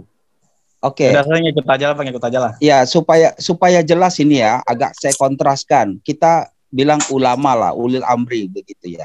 Ulil amri hanya menjelaskan apa yang di Al-Qur'an. Artinya, apa yang ditulis di Al-Qur'an itu yang ditaati umat, bukan kita percaya sama ulil amri. Bukan kita taat sama ulil amri, tapi taat sama Al-Qur'annya gitu, Pak. Begitu juga posisi Muhammad tuh harusnya begitu. Dia menjelaskan Al-Quran, begini kamu harus lakukan, seperti inilah yang diperintahkan Allah. Bukan mengatakan Muhammad itu bisa penentu juru selamat juga, enggak. Itu maksudnya. Iya, jadi kan gini Pak. Kalau kita misalnya mengakui Muhammad itu sebagai utusan atau taat kepada Muhammad, berarti Muhammad itu selevel dengan Al-Quran itu, selevel dengan Allah itu. Jadi gitu loh Pak Maiwai, kalau boleh saya tambahkan Pak. Jadi apa namanya ya, Nabi Muhammad kan sebagai contoh nih Pak. Kita kan sebagai manusia pun akhirnya mengikuti contohnya tersebut gitu Pak. Sorry teladan lah gitu kan. Dan hukum-hukum pun kita pun mengacunya kepada Al-Quran dan hadis ini gitu loh Pak. Cuma kan jadi kita mengikuti itu, maksudnya mentaati Allah dan Rasulnya kan sepaket Pak. Karena kan makanya kan saya tanya ke Bapak kan, ke teman-teman kita ini, oke lah saya bodoh aja deh Pak. Saya pengen kenal Tuhan deh, caranya gimana Pak? Berarti kan saya harus ke orang-orang yang contoh ke Pak Mawai, ke teman siapa gitu. Tapi akhirnya kan rujuk-rujuknya ke Nabi kan, ke Pak Rasul kan, itu intinya Pak. Jadi begini gitu, Pak Ibnu, coba perhatikan ya. Kenapa ini menjadi satu, menjadi sama? Soalnya gini, bukunya Allah adalah Al-Quran, bukunya Muhammad adalah hadis. Coba Pak, itu disamakan Pak. Bapak nggak bisa pisah-pisah itu Pak. Oke, jadi gini, kalau Bapak ya. bilang misalnya mentaati Allah sama dengan mentaati Muhammad, sama dengan pengertiannya mentaati Quran sama dengan mentaati hadis. Berarti dua ini harus digabung, nggak bisa dipisah. Itu yang menentukan keselamatan. Memang begitu Pak, memang begitu. Iya, berarti itu manusia. Memang begitu Pak. Iya, berarti Allah sama manusia Anda gabung. Itu namanya mempersekutukan. Ya udah. Oke, saya jawab Pak Mawai ya. Itu yang tadi saya diskusi dengan Bro Edo Pak dan teman-teman yang lainnya. Sekarang ini aja Pak Mawai coba tanya ke teman-teman Muslim, itu kalau sholat gimana? Apa kemudian Maha Suci Muhammad yang Maha Tinggi dan kami menyembahnya? Tidak Pak. Anda kalau baca soal itu masalah Qurannya nggak sempurna. Bukan. Kita nggak bicara menyembah Muhammad di sini. Jadi nggak usah lari-lari. Enggak, tadi Pak Mawai bilangnya menyekutukan Pak masalahnya gitu loh Pak. Kita tidak menyembah gitu loh Pak. Iya. Ketika kita menyebut kita sama sekali tidak. Sekarang yang ditanya itu kan, bisa nggak kalimat syahadat kalian itu tanpa nama baginda, tanpa ulil amri, tanpa yang lain-lain? Oke, saya jawab Pak ya. Saya jawab Pak ya. Sekarang yang jadi masalah gini Pak. Masalahnya itu apa sih Pak? Kalau ada Muhammad itu masalah itu apa gitu loh? Ditanya. Kitanya malah nanya. Bukan, karena gini loh. Kamu ini kuliah 11-12 kamu sama si Pandi. Contohnya begini ya, ketika Yosef menurunkan hukum Taurat kepada Israel, setelah Musa mati, apakah orang Israel itu bersyahadat kepada Musa? Kan tidak. Tetap mereka pada Yosef dan mereka melaksanakan hukum Taurat itu. Itu yang kami yang Yesus Kristus ajarkan sebagai monoteisme. Hanya pada satu Allah. Yohanes pun mengajarkan seperti itu. Satu-satunya Allah adalah Engkau. Saya bisa kasih dalilnya kalau mau. Enggak, sekarang gini aja Bro Edo. Ya gitu, sekarang gini aja deh. Saya orang bodoh Pak. Saya nggak ngerti apa-apa deh. Iya, saya tahu. Ngerti apa-apa. Cuma gini Pak. Dari ratusan tahun yang lalu, dari Nabi Muhammad pun masih hidup, ya kan? Apa yang namanya mencontohkannya seperti itu gitu loh Pak. Sekarang tiba-tiba tahun 2021 ada teman-teman kenapa harus pakai Muhammad? Saya harus nanya ke siapa Pak? Nanya ke orang di Islam atau nanya ke Bapak kan gitu? Sekarang saya nanya ke Bapak deh. Kalau dihilangkan masalahnya itu di mana sih Pak? Masalahnya harus karena syahadat itu dari sejak zaman Musa cuma satu kalimah Pak. Nggak pernah ada dua kalimah. Itu jawabannya. Enggak, sekarang gini loh Pak. Kalaupun ada Muhammadnya itu masalah di mana? Karena ini Al-Quran pun yang dari pertama kali zaman Musa, syahadat itu cuma satu Pak. Enggak, terus justru Pak. Sekarang gini aja. Sekarang syahadat Kristen gimana Pak? Sekarang Al-Sunnah wal Jamaah itu boleh nggak pakai syahadat Kristen gimana? Bisa nggak pakai hadis? Saya mau nanya. Justru saya mau nanya. Di Yahudi kan ada syahadatnya. Syahadat Kristen gimana? Oke, saya jawab syahadat Kristen ya. Nah, kita buka ini muridnya Yesus Kristus nih yang masih hidup sampai tahun 90 ya, Yohanes. Bahkan ada yang mengatakan sampai tahun 101 ya. Yohanes 17 ayat 3 ya. Inilah hidup yang kekal. Ya. Yaitu bahwa mereka mengenal Engkau satu-satunya Allah yang benar, dan ini mengisahkan dan memisahkan dan mengenal Yesus Kristus yang telah Engkau utus. Yohanes mengajarkan Allah yang esa. Ya, masih kurang mantap. Nih ya. Nah, itu kan sama itu dengan syahadat Islam. Markus 12 ayat 29. Jawab Yesus, hukum yang terutama ialah, ini bukan syahadat. Yang terutama ialah, dengarlah hai orang Israel, Tuhan Allah kita. Tadi Anda bilang syahadat, gimana sih Pak? Benar dulu, saya mau jelaskan syahadat, tapi saya jelaskan tauhid dulu. Ada 12 butir syahadat orang Kristen, kalau Anda mau tahu. Ya, butir 1 itu bicara Allah yang esa. Ya, saya bacakan ya syahadatnya ya. Bentar. Kalau mau menunggu ya. Syahadat itu bro, artinya kan kesaksian. Bukan doa-doa juga isinya. Kalau saya nggak pakai kata syahadat Pak, kredo itu di dalam iman Kristen itu pengakuan iman. Aku percaya gitu. Itu kredo bahasa Latin. Ya, Yesus Kristus di Markus 12 ayat 29 jelas mengajarkan tentang Allah yang esa. Artinya bukan itu, Allah yang esa plus Musa plus ini nggak ada. Allah itu yang yang tadi yang kamu ya 28-nya coba bro. Yang 28 tadi. Ini kan mana tadi itu? Hukum yang kekal mana? Hukum yang kekal itu apa? Hukum yang utama. Ini dan mengenal Yesus Kristus yang telah Engkau utus. Kesama itu. Apa bedanya? Bentar, itu ayat yang kelima, kemuliaan yang aku miliki di hadiratmu. Itu Elohim loh. Enggak, jangan ditambahkan dulu. Jelas nyata di mata kita terbaca itu kan. Dan mengenal Yesus Kristus yang telah Engkau utus. Kan derajatnya berbeda itu. Sang pengutus ada Allah. Justru yang kita permasalahkan, kenapa banyak sekali ayat-ayat di Quran itu yang kami anggap kok mendegradasi, mengurangi ketauhidan dari Allah yang esa itu. Selalu harus ada kata dan di belakang Allah itu. Dan kalau Yesus itu, iya kan ini kan tidak jelas hukum yang. Tapi kan poin. Iya kami sedang.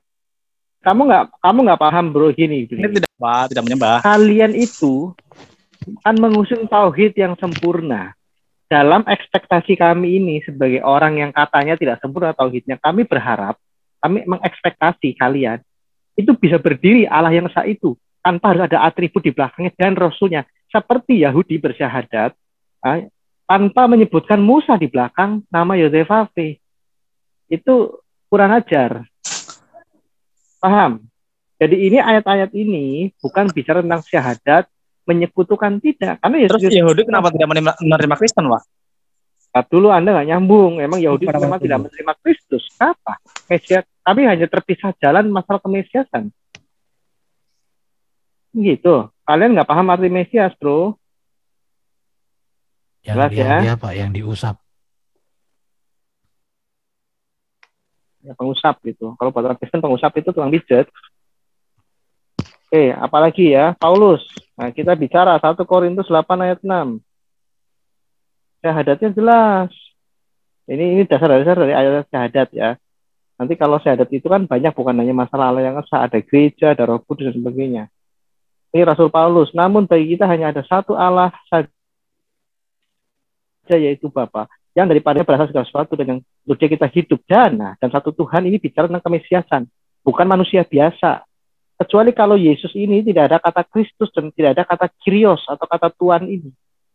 Kalau cuma Yesus tok, itu selevel dengan Musa, itu nggak boleh. Detik ini juga saya meninggalkan Kristen. Makanya penting sekali kalian memahami kata Kristus ini atau Masiah atau Al-Masih kalau dalam Islam. Kalau di kami ini Ho Kristo, Ho Kristus. Bahasa Ibrani-nya Hamasiah. Jadi tidak boleh hanya ada nama Yesus tok itu nggak boleh. Manusia biasa itu artinya. Tapi ketika ada Kristus, nah ini pentingnya. Orang Kristen tidak bersyahadat hanya kepada nama Yesus saja. Disandingkan dalam susunan syahadat kepada Allah Bapa. Itu yang kami permasalahkan. Muhammad itu kan rasul saja, manusia biasa. Gitu loh bro. Oke, sejauh ya. Jadi begini bro. Agama itu kan sebuah esensi, sebuah roh ya, spiritual, spirit. Jadi istilahnya syahadat itu kami memahami mindsetnya gitu. Jadi mindsetnya itu yang terpenting, bukan satu saja asyhadu alla ilaha illallah. Harus satu itu aja gitu. Kalau banyak berarti tidak tauhid, bukan begitu juga. Jadi maksudnya gini ya. Jadi mindsetnya itu hanya Allah satu-satunya satu-satunya Tuhan gitu kan, dan Muhammad itu utusan. Kan mindset itu ditanamkan tuh. Terus Isa utusan. Walaupun dipanjang ayat syahadatnya sampai 1 halaman pun, tapi mindsetnya benar ya benar gitu. Jadi poinnya di situ gitu. Yang jadi masalah, banyak sekali saya bisa berikan kepada kalian lebih dari 15 ayat. Iya. Yang selalu menyandingkan Allah dan Rasulnya dan harus taat. Taat kepada Allah, taat kepada Rasul sama dengan taat kepada Allah. Kemudian ya, dulu larangan Rasul adalah larangan Allah. Iya, betul. Rampasan Rasul, barang yang dirampas oleh Rasul itu pun barang Allah. Lalu karena ketebalan atau ketajaman kejelasan dari tauhid itu seperti apa? Karena selama ini kalian yang seolah-olah sebagai agama yang menyempurnakan ketauhidan. Bahkan sering mengejek kami yang katanya kami ini tidak tauhid lah, ya, bukan kalian ya, tapi di sana sini lah. Sebentar, oke ya. Jadi mindsetnya itu ya, memang banyak hati Allah, hati Rasul. Kan memang banyak diakui banyak, cuman kan di situ mindsetnya berbeda. Kami tidak pernah menanamkan mindset Muhammad ini sejajar dengan Allah kan gitu, tidak pernah sama sekali. Tadi ada yang bilang katanya sama dengan selevel dengan Quran. Selevel dengan Iya. Kok selevel dengan Quran pula? Lah, lebih penting mana Quran atau Rasul? Rasul deh. Ayo. Nah, loh. Lebih penting mana? Quran itu kan dan satu Rasul. Kesatuan. Gimana? Berarti Allah tidak mampu menurunkan Quran tanpa Rasul. Harus ada Rasul. Harus ya, hukumnya seperti itu. Itulah desain Allah. Bukan tidak mampu. Enggak, kita bicara dari sisi kemutlakan Allah kira-kira. Secara kemampuan, apakah betul Tuhan itu bergantung kepada sesuatu yang di luar dirinya? Kalau di dalam iman Kristen, Allah tidak bergantung kepada apapun. Allah yang membutuhkan sesuatu dari luar dirinya, bukan Allah. Iya, gini ya. Bisa saja gitu, bro. Bisa saja Allah memfirmankan semua firman-Nya ke setiap orang itu. Tapi tidak bisa, setiap manusia itu tidak bisa menanggungnya gitu. Kenapa Tuhan tidak kami bisa, bro. Tuhan kami bisa. Melalui sang firman itu. Ya makanya inilah yang kami perlu jelaskan kalian. Ya, ini sedikit menyeberang ya. Saya pikir kalian ini sudah mentok lah. Tapi nggak apa-apa gini. Apalagi Ibnu tuh ya. Tadi garang seperti singa, sekarang seperti kucing ketakutan. Jadi gini, Mas Petunjuk Langit ya. Saya coba jelaskan mengenai kekristenan. Tuhan kami itu tidak hanya Tuhan yang transenden, yang misteri, yang hanya bisa diimani dengan iman buta, tidak. Itu tidak kami kenal di dalam kamus iman Kristen. Tuhan yang kami kenal adalah Tuhan yang memperkenalkan dirinya, yang menjangkau dirinya, baik secara langsung maupun tidak langsung. Memang Tuhan tidak pernah menyatakan sehakikatnya itu, ya, sehakikatnya itu secara langsung karena alam semesta ini tidak mampu menampung kehadirannya. Tapi ada bagian tertentu dari hakikat Allah yang esa itu yang bisa dipahami oleh manusia. Itulah yang kami sebut dengan firman Allah. Ya. Jadi ya, jelas ini, bahwa bro. Tuhan Allah mampu menyatakan dirinya kepada umat manusia secara langsung, tidak bergantung kepada apapun. Saya boleh bertanya nggak, Bro Edo?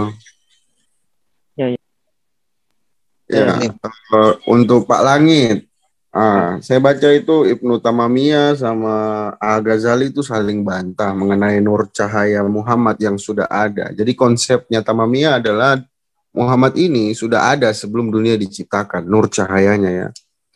Dia ini penggantinya Yesus. Jadi saya ingin bertanya begini.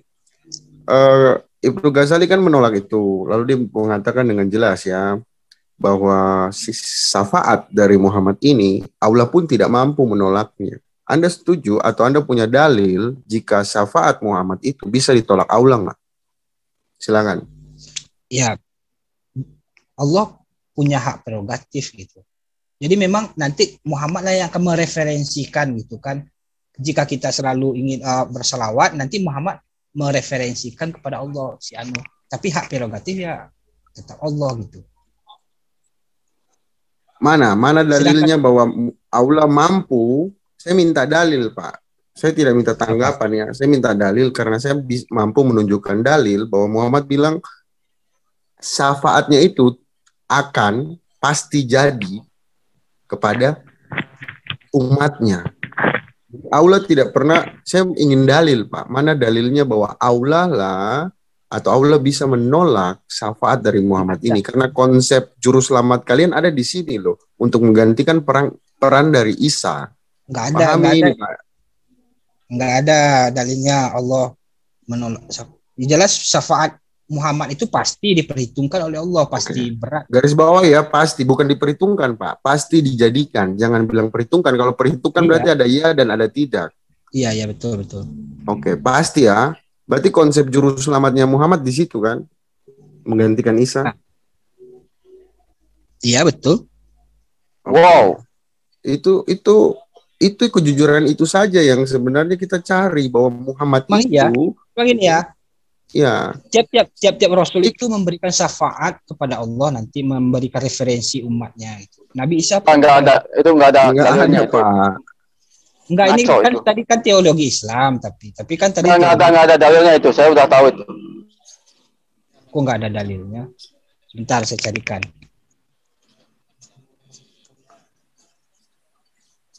Jadi syafaat Muhammad ini 100% diterima Allah ya. Halo. Ya Pak Munir ya. Nah, gini bro, setiap nabi itu punya doa bro. Nggak ada. Syafaat Muhammad doang. Mulai ngaco lagi Pak Munir. Ya gini, Nabi Muhammad SAW bersabda, setiap nabi mempunyai doa yang telah dikabulkan. Ngaco. Itu nggak ada dalilnya. Yang ngarang. Itu Al-Bukhari bro. Setiap nabi mempunyai doa yang telah dikabulkan. Sedang aku ingin menyimpan doaku sebagai syafaat untuk umatku di akhir nanti. Tuh. Ya, tapi syafaat nabi-nabi yang lain itu telah habis kan, sisa Muhammad. Itulah pengganti yang dimaksud tamamiyah, pengganti dari Isa juru selamat itu, yaitu Muhammad ini. Karena dia sudah, konsepnya sama seperti Yahudi gini loh. Yahudi mengeluarkan bahwa Abraham itu lahirnya persis sama dengan Yesus Kristus. Mereka mengikuti cara orang Kristen menerjemahkan itu. Kalian pun seperti itu. Muhammad kalian sejajarkan dengan Yesus Kristus. Yahudi bilang Abraham itu dilahirkan sama persis dengan ceritanya Yesus Kristus. Di salah satu tertulis ya, jelas banget ya. Begitu. Jadi kalian juga menyamakan itu untuk menggantikan Yesus Kristus ini. Seperti itu saja, jujuran saja. Kita nggak usah mutar-mutar terlalu mutar lah. Gini Bang. Muhammad mengganti Isa sebagai sang juru selamat itu, betul nggak? Menurut tamamiyah, betul nggak? Konsepnya betul kan?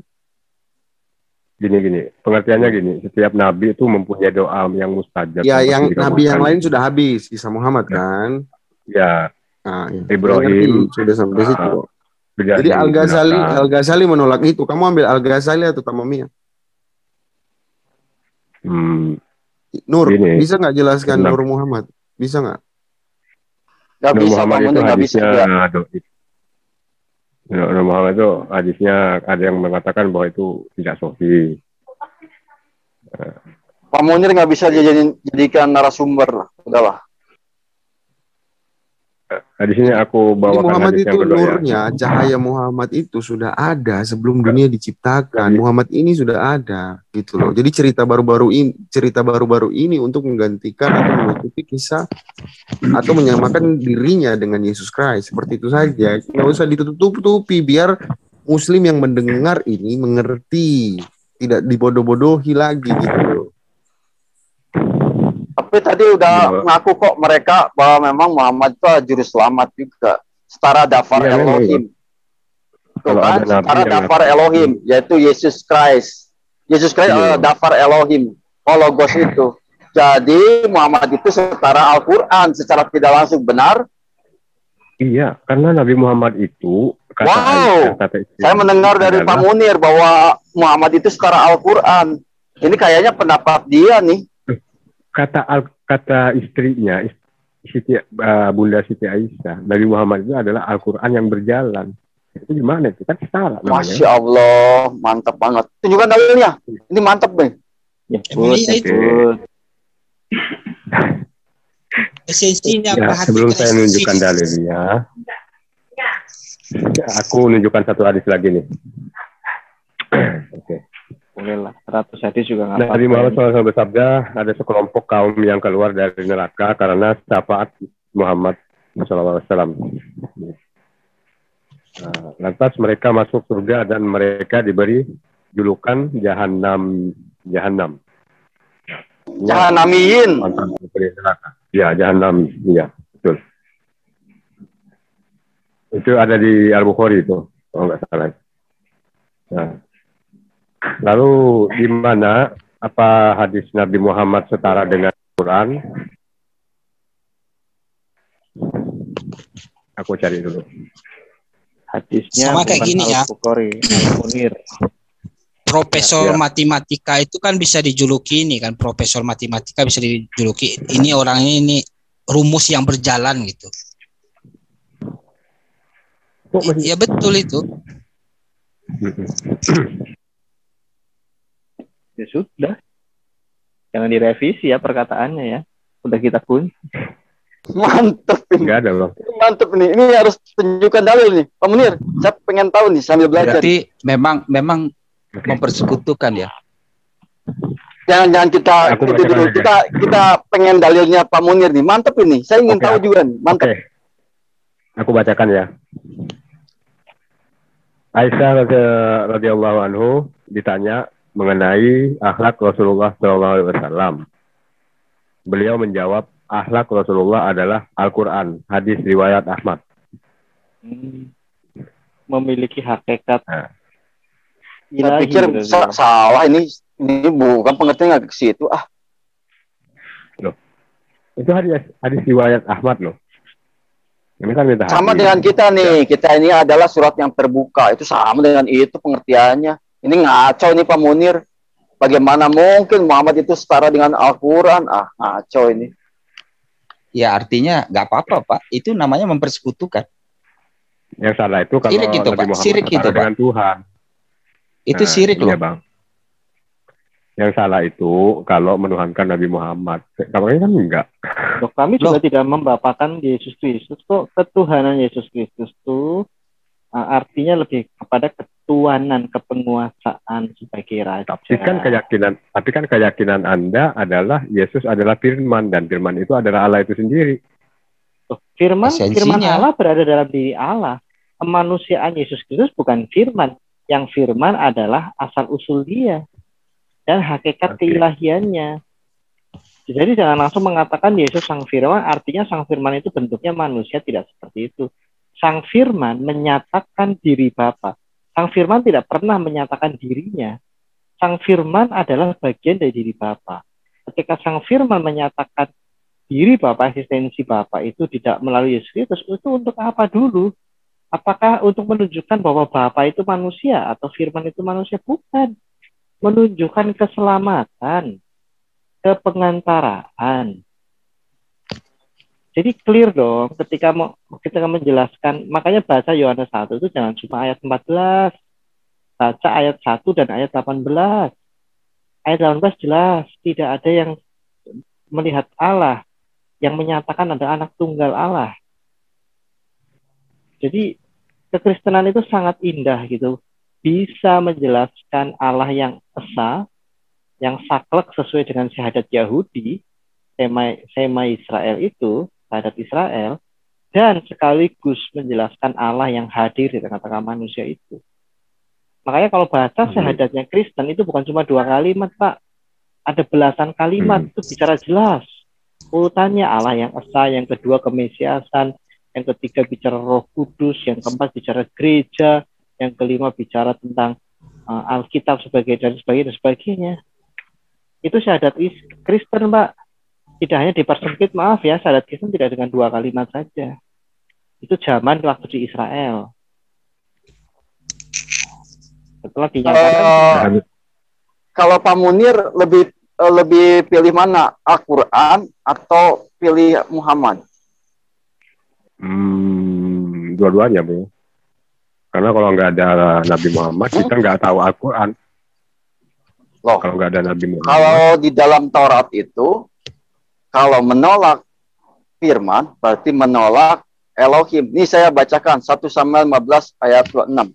Tetapi jawab Samuel kepada Saul, aku tidak akan kembali bersama-sama dengan engkau, sebab engkau telah menolak firman Yehova. Sebab itu Yehova telah menolak engkau sebagai raja atas Israel. Artinya, setiap orang yang menolak firman Yehova, menolak Yehova itu sendiri. Jadi Yesus adalah sang dafar.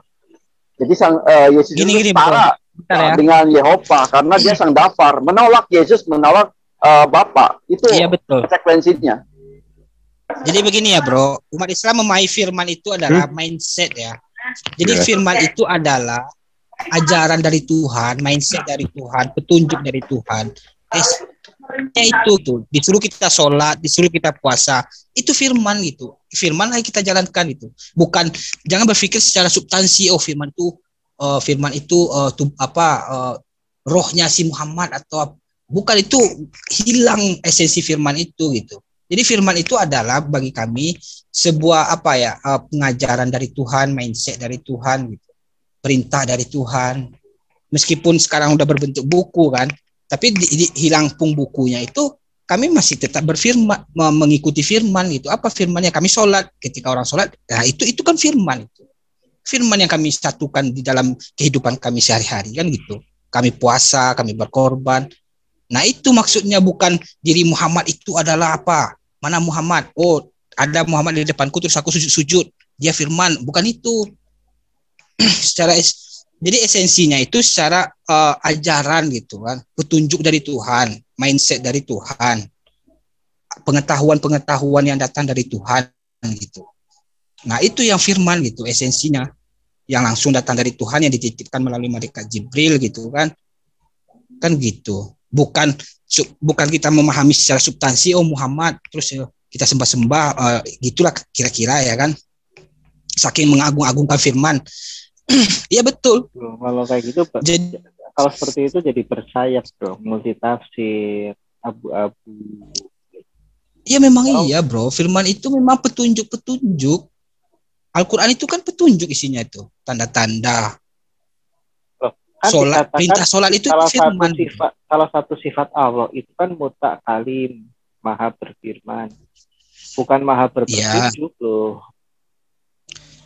Iya, firman itu istilahnya kan kemampuan Allah untuk berbicara dengan makhluknya. Kan gitu. Itulah firman. Kira-kira begitu. Cara Allah seperti ini ya. Kayak terjadinya siang dan malam. Itu firman gitu. Tanda-tanda kebesaran Allah. Jadi jangan disempitkan kata-kata firman ini gitu. Umat Islam ini memahami firman itu ya seperti itu gitu. Ketika kita sholat, itu kita mengikuti firman itu. Kan gitu. Kan ada perintahnya itu. Nah, begitu bro. Jadi memang betul kalau siapa yang menolak firman ya menolak Elohim ya jelas. Pamannya disuruh puasa, tidak puasa ya berarti menolak Elohim. Kan benar tuh. Datanya salah. Benar. Ya kalau di dalam kerangka berpikir orang Kristen, ajaran Kristen yang seperti itu sudah masuk kategori menyekutukan Tuhan dengan yang bukan Tuhan itu.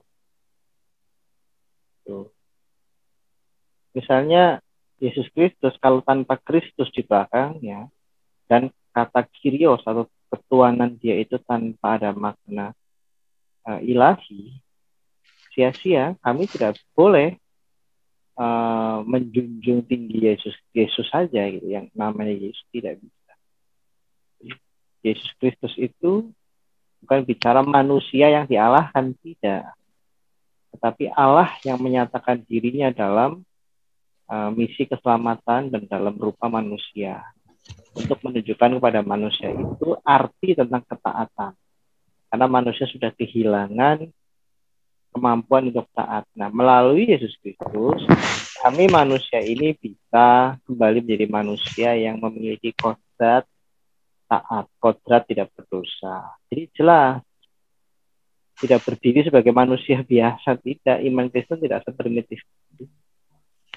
Lebih tinggi daripada yang orang Israel itu kenal. Mereka hanya mengenal Allah yang transenden.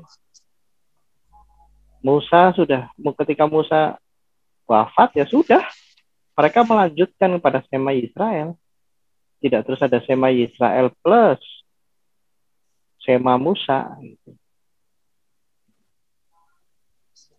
Ya, maksudnya kan waktu Nabi Musa itu perintah-perintah Tuhan itu kan melalui Nabi Musa. Secara esensi mereka sudah siapa yang mengikuti aturan-aturan Tuhan melalui Musa, berarti dia sudah percaya kepada Musa gitu. Enggak bro. Musa tidak pernah mengajarkan taatilah aku. Tidak ada. Yosua pun penerusnya seperti itu. Tidak ada bro. Itu kalau mau paham standar monoteisme Yahudi itu seperti itu, sangat saklek. Makanya ketika polemikus Muslim, kalau kalian kan bukan polemikus Muslim yang di DTC itu di mana itu yang di tempat-tempat nggak mutu itu kan mereka tuh nggak paham, mengkritisi ketauhidan kami, tapi mereka nggak bisa menjelaskan ketauhidannya, cuma taunya Allah yang esa tok gitu aja, Allah yang esa udah, tapi mereka mengabaikan fakta-fakta tekstual. Fakta-fakta tekstual di Quran itu selalu ada Allah dan Rasulnya.